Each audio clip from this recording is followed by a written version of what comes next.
Welcome to Tenor Tech, where I solve the problems you didn't even know you had. You begin by verifying the patient ID and case number on the cast. This prevents downstream mix-ups. Next, inspect the material, plaster, stone, or dye stone, because properties change trimming and finishing.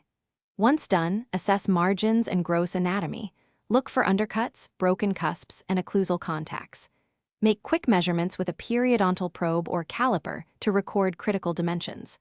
These first steps set the baseline for all restorative decisions, so move deliberately and document any discrepancies immediately. Now you perform the detailed exam. Trace margins with an explorer and a 1/2 mm probe to find gaps or overextensions. Then measure intraocclusal space and finish line width. Aim for about 0.5 to 1.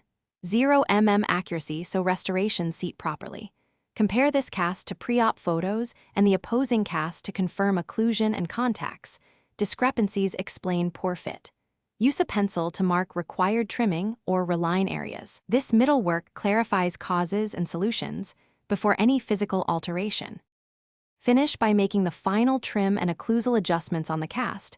Check seating repeatedly and record each correction in the chart. Once satisfied, disinfect and label the cast, then photograph the final surfaces for the lab and record keeping. If problems persist, poor fit, unexpected gaps, reevaluate the impression technique, dye alignment, and stone mix ratios. Sometimes the solution is recasting.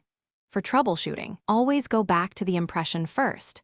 Most errors originate there, so repeat or adjust accordingly before fabricating the definitive restoration. Thanks for watching. Subscribe to keep your life in tune.